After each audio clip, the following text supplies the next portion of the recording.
There are other ways to avoid probate, outside of the trust. Mhm. And if you don't need a trust, and maybe you said no to all these, outside of probate, because you do want to avoid that, there are ways that we can get around it with just simply beneficiaries on accounts, the different types of assets that can transfer to.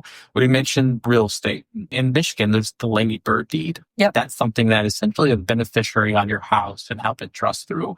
But there are other options and ways too. Can you talk a little bit on what people can do and kind of simply a checklist that can help avoid the probate process? Yeah. So first, like you said, beneficiaries. So that's huge. So on any investment accounts, any retirement accounts, anything like that where you can add a beneficiary, that's super important to add those in there, because that actually supersedes anything that would go through an estate or probate, is they follow whatever that beneficiary is on the account.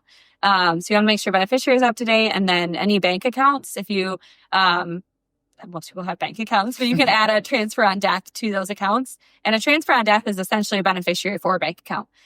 So that would be kind of another step that would help you avoid probate if you had beneficiaries on your bank accounts.